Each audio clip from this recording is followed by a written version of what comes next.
I call the Land Use Committee meeting to order. Stand for the pledge, please. Pledge allegiance to the flag of the United States of America and to the republic for which it stands, one nation, under God, indivisible, with liberty and justice for all. Good morning, everyone. Everyone had a chance to look at the minutes? Yeah. Can we do introduction because we have new people Oh, sure. today? Thank you. I'll start. My name's Nick Bellar, work for the town of Winfield. I'm the town administrator and the planner. Tom Vanderwood, Director of Transportation for Northwest Indiana Regional Planning Commission, formerly Planning Director in Munster. So, Ashley Abernathy, Planning Director for the town of Cedar Lake. I'm Kevin Fleet, I work for NERC. Ashley Sharkey, Lake Michigan Coastal Program. Catherine Balkema, also with the Lake Michigan Coastal Program. Jessica Gage, Associate Planner for Valpo. Stephen Hughes at NERC. Iman Ibrahim, Planning Manager, and I'm staffing the Land Use Committee. Flora Palm, NERC. All right. Has everyone had a chance to look at the minutes? I entertain a motion to approve the minutes. So moved. I don't know if I'm a voting member, but can I second that? I was at the meeting. Okay, so we have a motion. Sounds like we have a second. All in favor?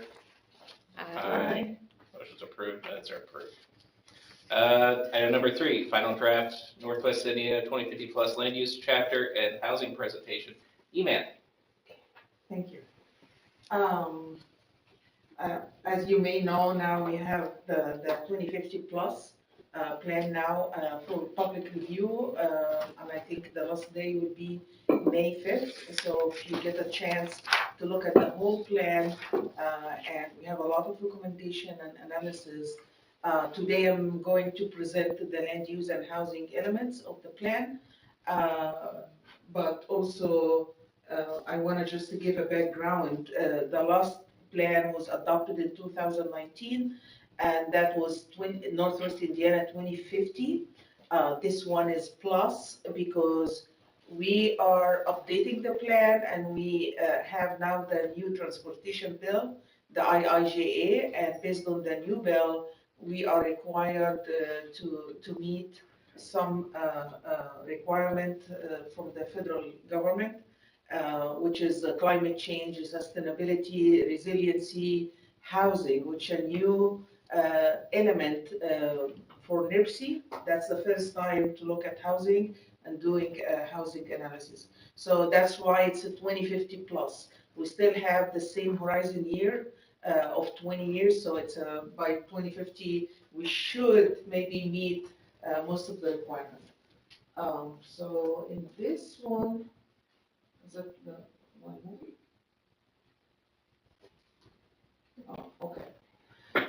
So in the land use and housing element, we hired the RDG consultant, and they helped us putting the land use and housing element together.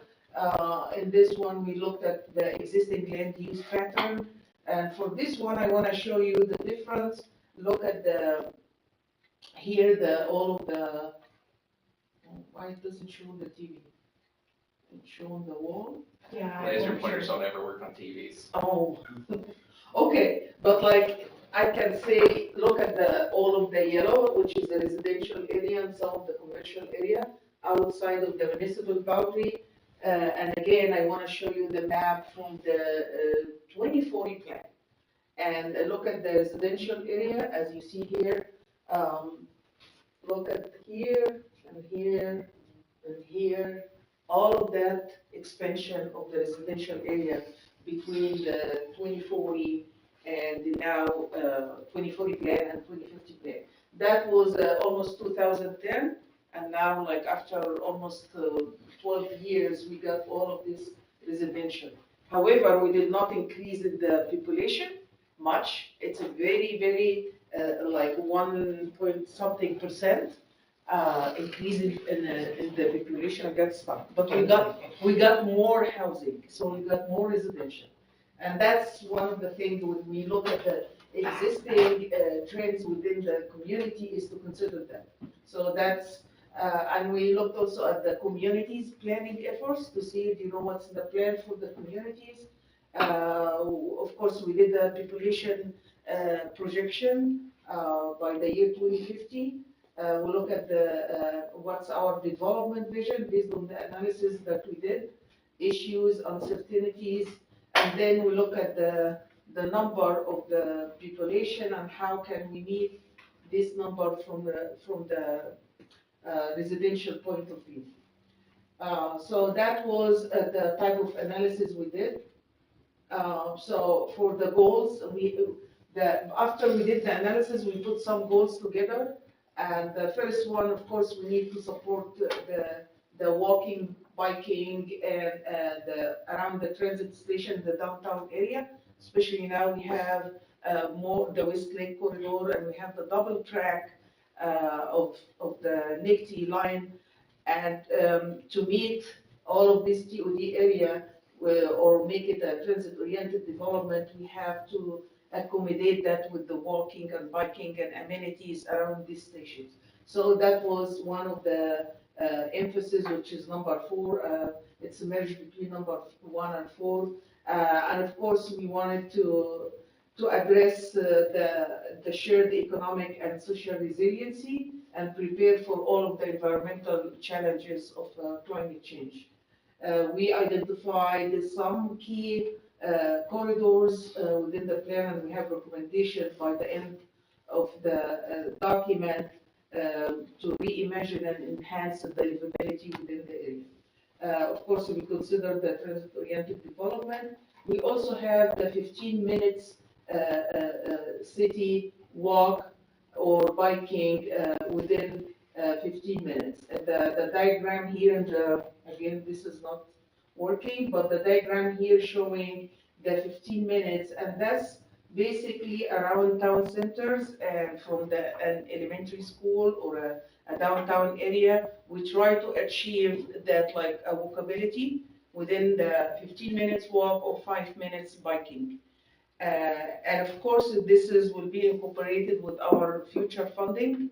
So how to provide the amenities that we need for the walk. We want to make sure within 15 minutes of a center, we have all the sidewalk, we have bike lane within this area.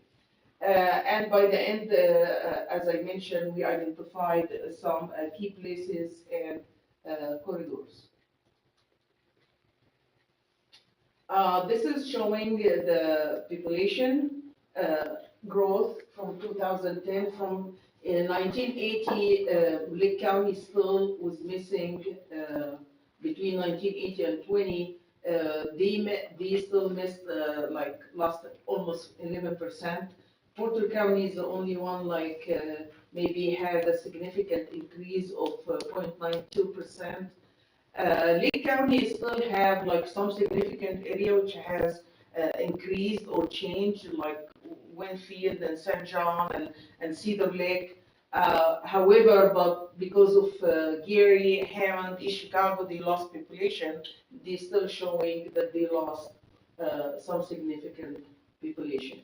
LaPorte County, it's a very, very slight increase of, it's not even 1%.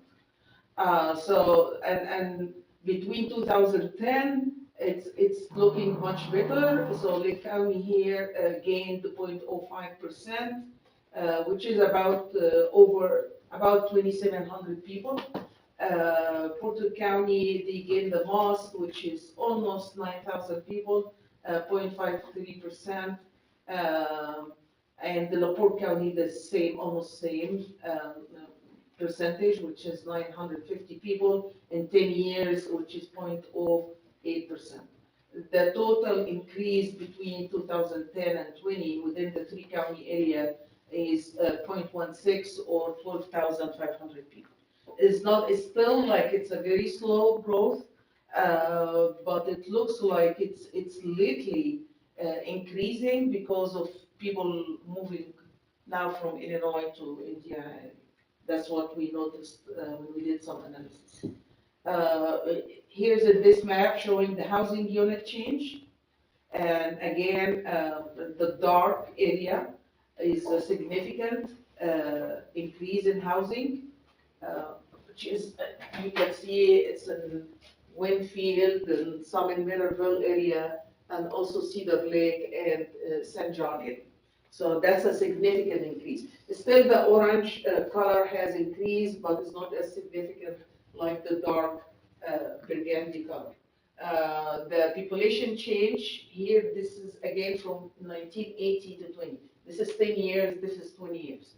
And it's a very comparable, the dark area here to the housing. So they gain more population as they gain housing, but here they got like more population around the city of Valparaiso area.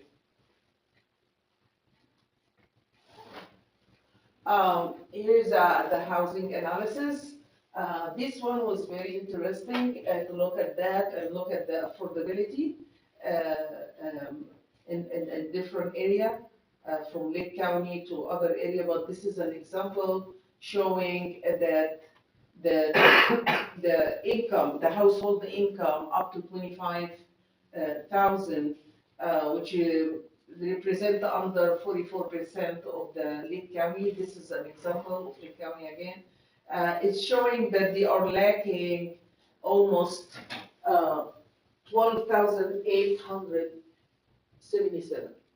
So this housing category, they can't find enough the rent up to 500 or the housing units, which is up, they can afford up to 60,000 house value. They don't have enough supply for this housing income category. The next one, the house income up to almost 50,000. Here, they have a plenty of supplies of that, which they have a balance extra 27,500 extra housing. The second income, which is up to 75, almost also they have enough supplies. So the issue here is for the income of 25,000. This is the total for all the 3 counties. They are lacking that number of housing. So for communities, when they try to accommodate for low income, even higher income. So people making up to 100,000, they still don't have enough supplies of housing. And what's happening is these people here, they go higher than their income, or they go and use some of this housing. And that's caused issues for the other categories. So we have almost 4 categories here, even for the people making over 150,000, they don't have enough supplies that meet their housing income. And that's based on the 20% or 30% with the transportation cost. So, and we have by the end of the report or the end of the housing section, you will find we have this analysis for every community. So every community, some communities, they have only like 2 category that they are lacking housing in 2 category. Some they have 3 or 4. So when people or communities planning for the future, making sure they work with the developers that like they need to meet this category, either higher income or lower income housing. So, and we have some recommendations, of course, for that. The other thing here, we did like scenario comparisons for land consumption here. And in the first one here, which is, this is the current trend. This is what we're doing. And if we continue with that, so this is like the 65% of the housing is between 1 to 2 units per acre.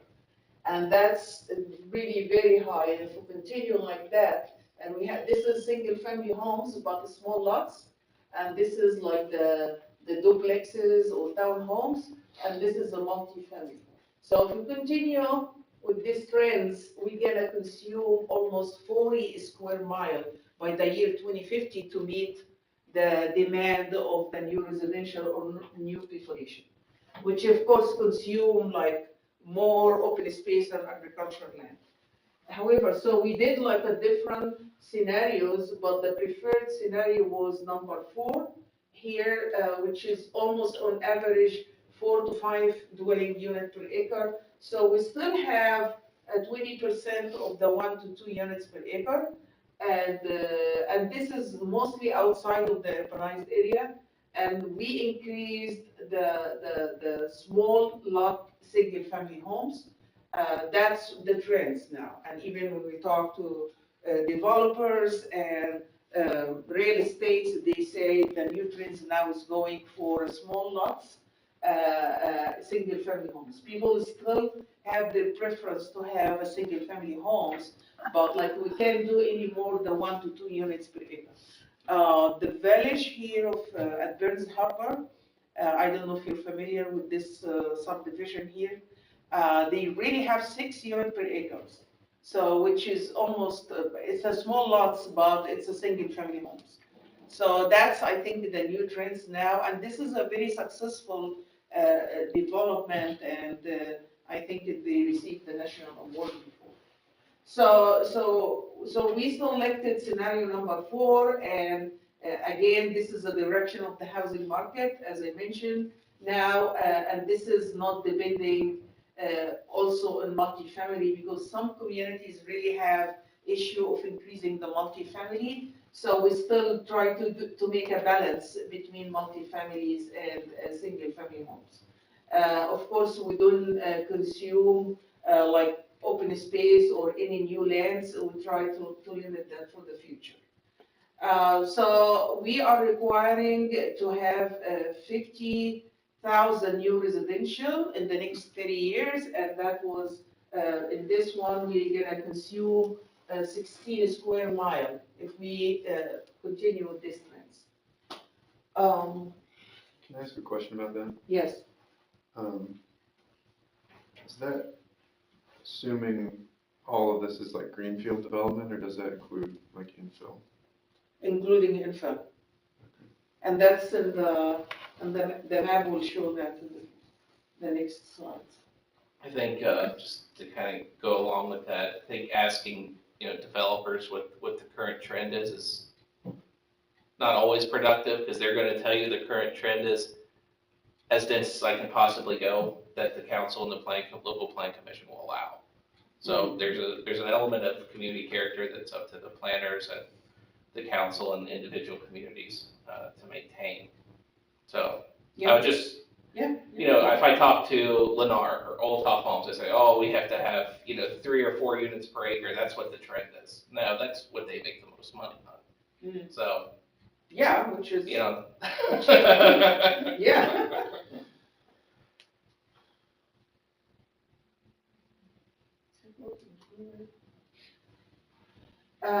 Yeah, so we have the map here, like we did, like we had, of course, we have the task force here, which I thank everybody that they are participating in that from the land use committee. We came up with the overall development framework, and the map here on the left showing the traditional development here, and this one, which is around the urban grid or the urban area, and the policy for that, of course, infill, as I just mentioned. So we're still supporting infill, especially for the built-up communities. They need to redevelop or reinvest within their neighborhoods. Of course, we are going to invest also in the city centers and try to create the 15 minutes walk in the traditional development, which is all the purple area here, the urban poor communities. The next one, the type of development, which is suburban development, the blue one, and this one, which include all of the communities, again, of Winfield, St. John, Schererville, and Munster, and Highland. In this one, of course, suburban development, and they already, most of them built from the 1960s. And in this one, the subdivision within the curved or whatever street patterns. And most of them are like that. So we try to utilize the city infrastructure surface. Also, the older subdivisions, we require like sometimes to have conservation strategies. Infill within the subdivisions itself, we try to have a higher density within this area, which is 4 to 5 units per acre. The next one, which is the future urban development, the orange color, and in this one, the area around the existing development that permit incremental extension of the urban services. So the orange one, the communities should do that. This is our recommendation. We're not forcing anything, like over the communities, but like our recommendation is to have incremental urban surface, not just to keep expanding, but as needed, you can expand the surfaces. Of course, we have key areas of residential density mix between multifamily or duplexes, like 2 single-family homes or higher density single-family homes. Large lot or rural development on individual wastewater system should be discouraged in this area. So that's the recommendation. The next one, community edge or the large lot development. And this one, this is the one we can allow 1 to 2 units per acre. And this is the yellow one. So all of these areas, so if we wanted a lower density, will be, this is the best location. This is like conceptual, so it's not like exactly we can, but this is a recommendation, so community can look at the regional analysis, and when they do their comprehensive plan, they can look at this area. But of course, this is for the very low density development, and should be focused on available infill sites rather than extending into the rural county. The one after that is conservation development, and this is the light green here. And in this area, it's a more rural, some topographic and of course constraints and forested land within this area. And this is like, it should be protected, it should have some sort of conservation techniques or clustering large lot to preserve environmental sensitive area. So this area, like some subdivision, really they work as a cluster. I live in one of them, which is Aberdeen. So they have a cluster development. They protected all the forested land, and of course they have some golf courses area. But really, it was the type of development was really to protect all of the open space, and that's the cluster type of development. The last one here, which is agriculture development, agriculture interface. And that's the rest of the colors, which is the white. They have also the conceptual development agriculture. So they have this line. This is what we looked at as, this is not like an actual line, but this is, we try to limit the development within this line. And this one should be, of course, if we have like towns, small towns, we will still recommend the development within the town, but anything behind that should be protected as agricultural land. So that was the concept here. We still have showing the 15 minutes walk. These are all the centers that we should apply the 15 minutes walk and provide like biking and sidewalk and all of the amenities that work for the non-motorized within this area. The dark area, which is all of the stations here, the transit-oriented development will be within this area too.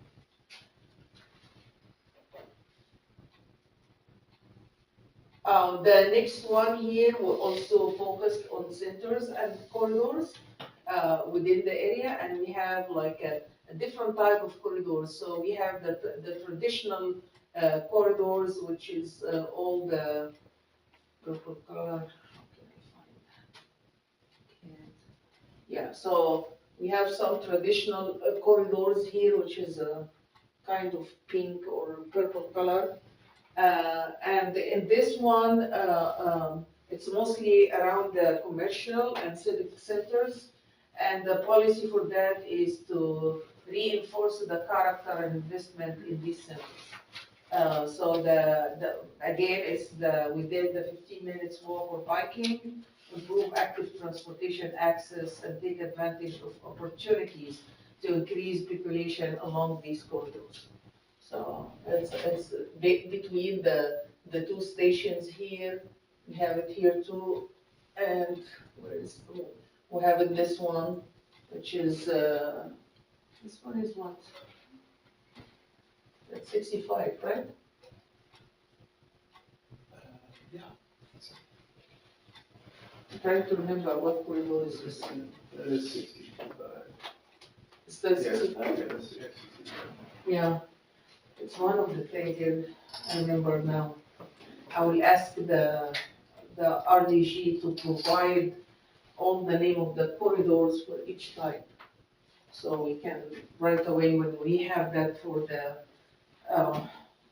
NOFA and funding, we give like more points if a development happening along these corridors. Community corridors, which is the red one, and in this one, we focus on commerce and transportation, and also focus on the older urban corridors. The regional policy is moving towards urbanism that satisfies transportation and development goals. And then the number 3 is development nodes, and all the nodes here, which is, let's switch color. I'm sorry, the map is full. I'm trying to find where is, yeah, here you go. So this is the development nodes. And in this one, it's include the major mixed-use nodes, especially along the US 30 and I-65. So that's the major nodes within the region, major regional development. And we have a study already for US 30 and I-65. We have a lot of recommendations, so we wanted just to work on that. The other thing is we need to repurpose the vacant major big boxes that we have around the mall, and try also to reduce the parking lot. And we are recommending to have a specific study to repurpose this area.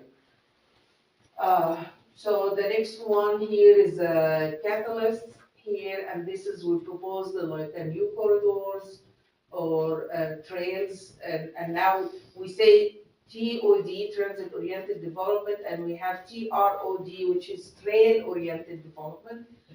So this two green one is proposed the new trails here.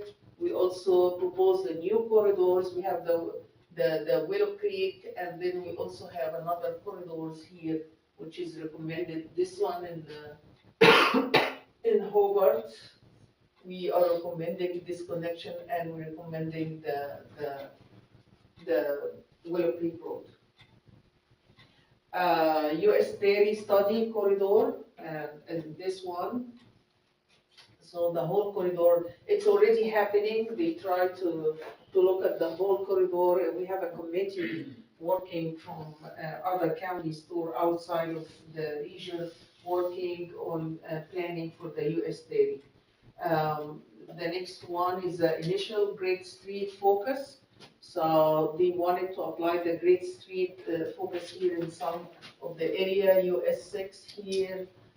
We have also US 20 and Central.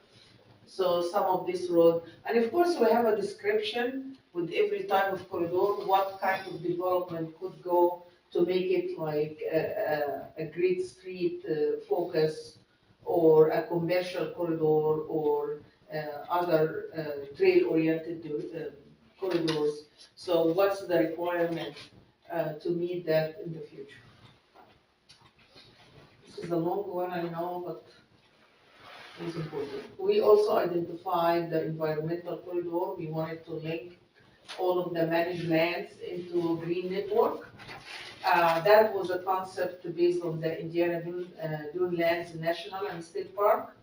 And then we identify some of these corridor here, the west branch of the Little Cal, or Little Calumet River, the Hoosier Prairie and Hobart branch and Deep River.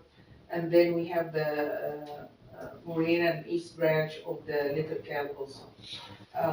We still also look at the other managed land, which we have all the National Lake Shore, and we have another two areas here close to the Kankakee. This is outside our area, but this is along the Kankakee.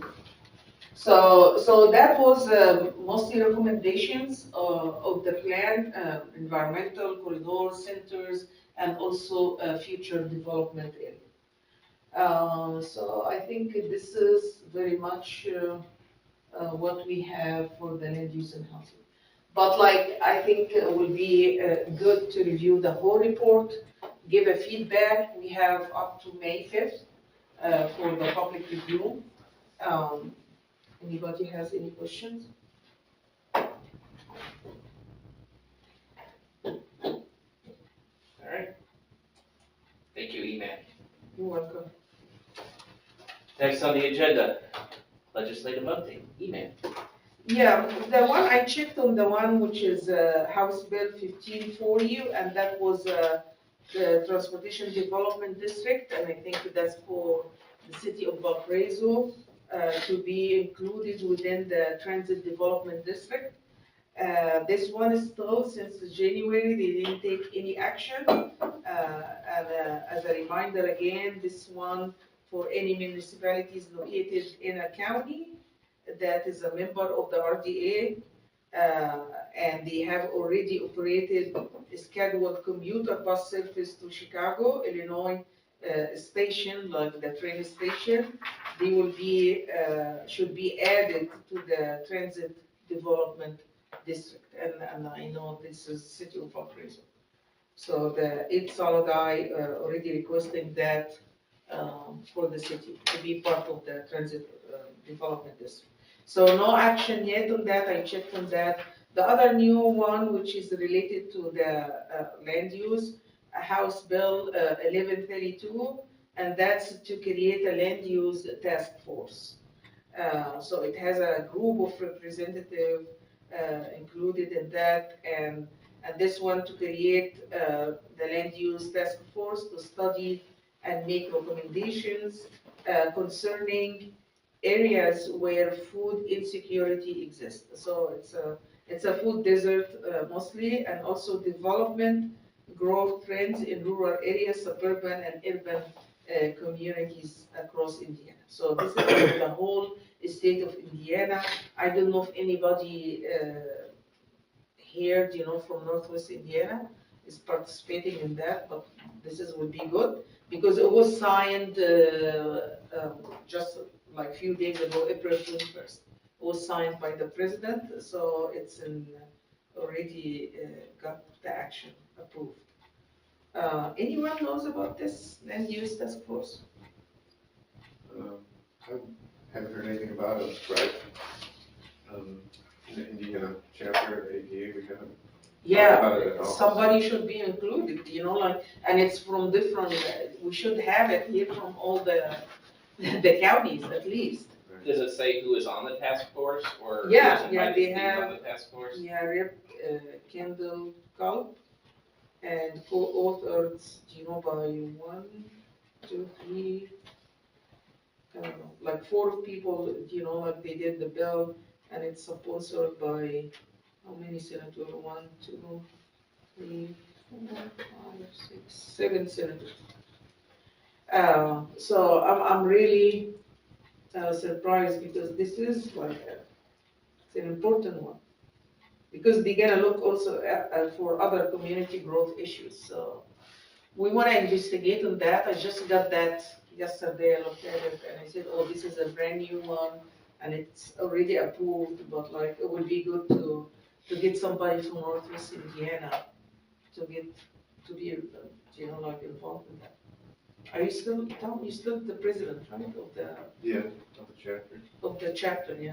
So I think this is a good opportunity maybe to contact somebody. Yeah, I would think we have a association manager from the courting group. and Uh-huh. They basically do two things. They manage associations and then they also lobby. So I'm surprised I haven't heard anything from her. Her name's Kim Williams. Oh, But okay, I'm sure we'll get plugged into that at some point. okay, that's good. Yeah, because this is the first time to do like an land use task force to look at this stuff from the state level. Right. Yeah, My hunch is that it may have something to do with like, there's been a lot of controversial like solar, yeah, solar farms and wind farms and things oh, south of us. oh, okay, That have really caused a lot of controversy in some of the communities. oh, okay. So my guess is that might be. Yeah, I know that's something that is really having issue with that. Yeah, but we can look also at the food desert and things like that. Even the type of development within rural areas, suburban or urban communities, and growth issue, of course. So I think it's a good topic, you know, like to discuss, you know, from on the state level. So, yeah, it would be good to be involved in that. I think that's it for the legislative update. Did you see anything about the revolving loan fund that got set up? There's a state revolving loan fund for residential development. Did you see anything about that? Oh, no. It's, where I think there's like 75 million in it or something. Something and- like that, yeah. And it's a way for Yeah, additional funds to be plugged into a project for a developer to make the project work, basically. It may be somewhere where it may not usually work. I got an email about that, but I sent it to Kathy because Kathy is dealing with the revolving funds. I'm just curious, I mean, Yeah. when we look at that chart you showed where there's, missing areas of housing, so, Oh, for the lower income housing, maybe that's an opportunity to plug into that fund for a Oh. community somewhere, okay. so that might be worth looking into. Yeah, I know AIM has sent out a couple updates on it, on their email that have Yeah. come out. I think that's where I saw it. Good. I'm gonna check on that. It's indirectly related to that, on June 20th, during one of the meetings I'm having, I will have somebody from IDEM here talking about the state revolving fund and giving out more information. So if you're interested in learning more, June 20th at IU Northwest at 10 o'clock, I'm having a meeting, and that's with the septic coordination work group.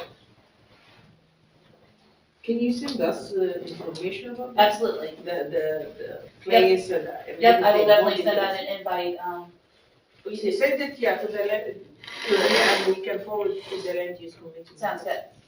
Thank you. Anything else legislative? All right, we'll move on to the next item, communities update. Who has updates? Tom, do you have updates? Well, yeah, so I've got an update from Town Monster, I guess. They are about halfway through their comprehensive plan. All the existing conditions and major public involvement is completed. All of that is posted on the website, which is, I don't know off the top of my head, but it's posted by House of Levine. You can link to it from the Town Monster website. The next part of the project, which we kind of just were working on the last couple of weeks, was the vision, goals, and land use framework. So that we met with our advisory committee. Basically, it's pretty much what it turned out to be. It was a pretty modest, I would say, vision for the community, pretty modest set of goals. focusing on essentially preserving the existing character of the community. There's kind of three major constraints, I guess, or sort of forces that are in play in the town. One is the new South Shore stations. Second one is just the lack of vacant land. I mean, there's like 0.1% Yeah, I know. vacant land. So, and then the third would be just the need to redevelop some of the commercial corridors. So those are kind of the three things that we're looking at that are influencing some of the recommendations, or will influence some of the recommendations. But at this point, sort of the one issue that I guess the community is wrestling with is the question of doing mixed use within the vicinity of the rail stations. And there appears to be no consensus one way or the other. There's been a bit of a backlash in the community over the last probably 6 months to some of the projects that have been happening. There's kind of a feeling that there's a lot going on and it may be time to draw back a little bit, and slow things down. So I thought you acquired, like a good number of residential or buildings to redevelop, right? yeah, there's Close to the station. close to Ridge Road. Yeah, right? Yeah, so the town does own a sort of a one side of a block that's directly adjacent to the Ridge Road station, across the street from the Ridge Road station on Manor Avenue, and probably about a third of that is going to be a NICD parking lot Oh. with a retention pond, Mhm. and then sort of the north 2/3 will remain the town, but there's, like I said, there's not a real consensus as far as what should happen there. We're in the middle of an election cycle, and some of the candidates have sort of come out against doing any kind of mixed-use development or any kind of dramatically different development than what's already there. So I don't expect any major decisions will be made in the next 6 months. I think another issue in Munster is you don't have enough rental units in Munster in general compared to Schererville or Highland. I don't know if they discussed that with the comprehensive plan. Yeah, I mean, I think the feedback that we've received is that, well, like I said, there's not a real strong consensus one way or the other. I mean, we're trying to balance the need for some, I don't want to say affordable housing, because it's not what you would categorize as affordable housing per se, but some higher quality development at a lower price point so that like town workers, teachers, and those types of people can afford to live in Munster. Trying to balance that with the idea that there's really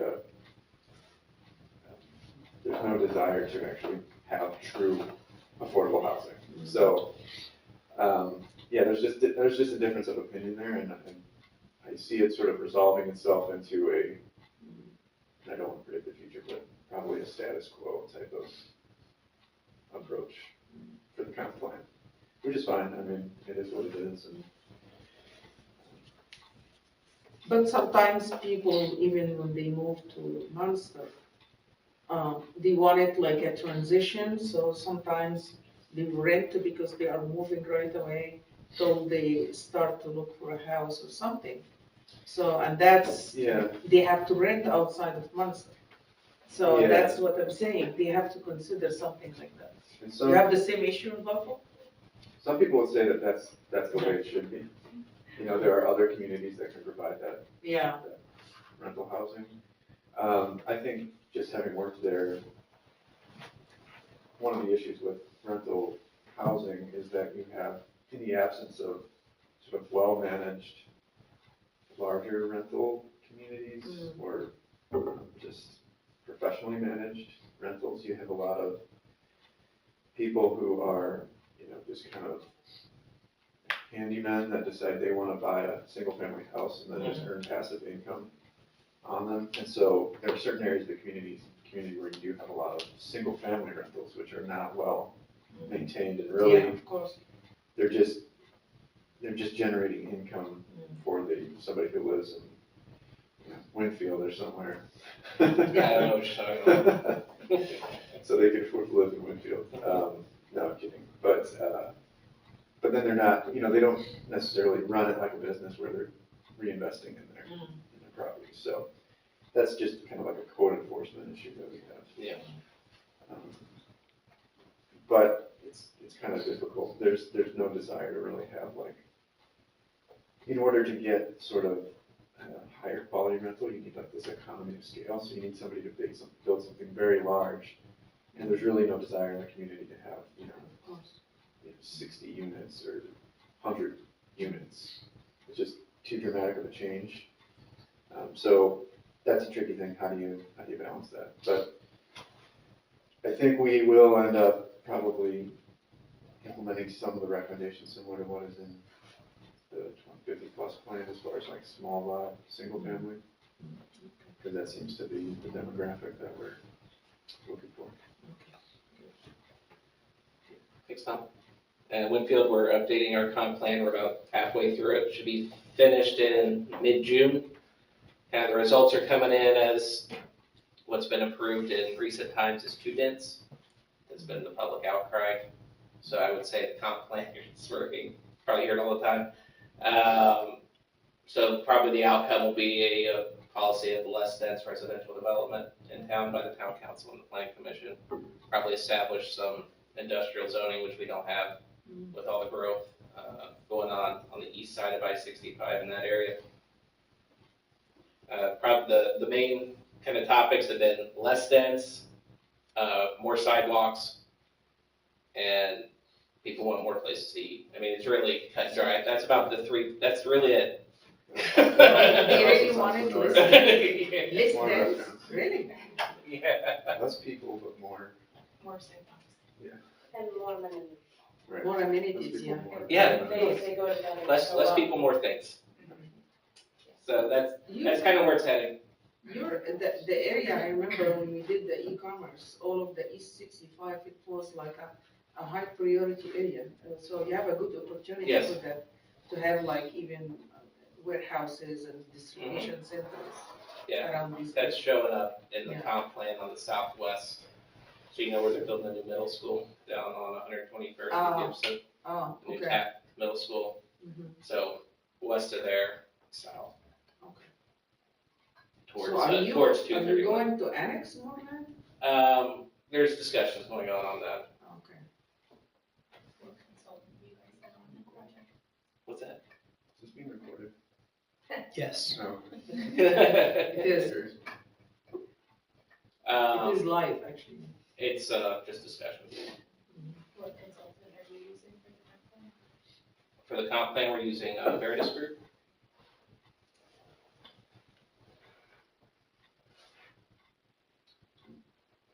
Yeah. Alcohol updates? I just brought my ears today.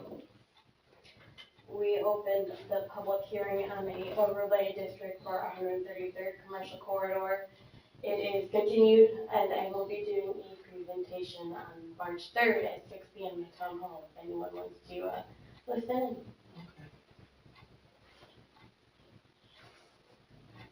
Anything from the coastal? I gave mine, I'll be sending out that invite for the June 20th meeting. Anything? No, pardon me, I'm the grant specialist, so I don't know that the grants program has a whole lot of relevancy here, other than we have a grants program, so if any communities are interested or seeking grant funds, please feel free to reach out. We will plug in for Joe Exel, who couldn't make it today. He's still at the office. He's doing a lot of work with coastal resiliency and working with communities. So since this is for LaPorte Porter and Lake counties. If you have any questions or you're looking at your existing plans, please get in touch with him, because there's a lot of very good work being done. In addition to, how many $1 million was it for the Great Lakes study with Army Corps? Well, I think we're up to $14 million.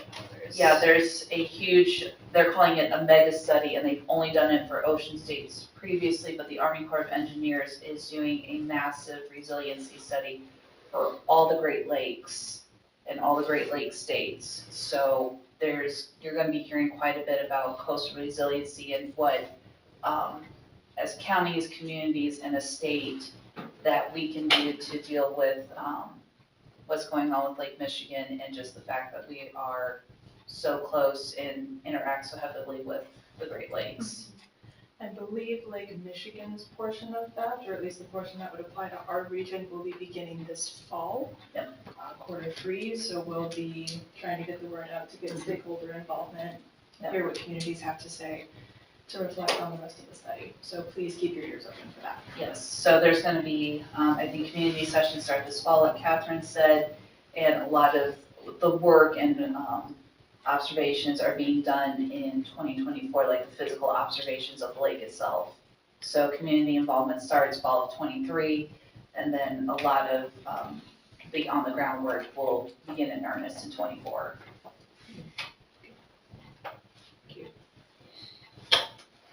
Is that it for the updates?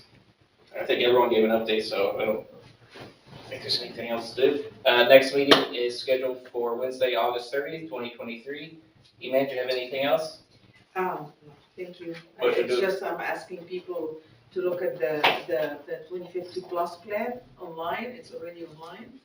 And if you have any questions, you can contact me. Motion to adjourn. Thank you. So So, thank you. I get a second. Second. We are adjourned. Thank you. Yeah.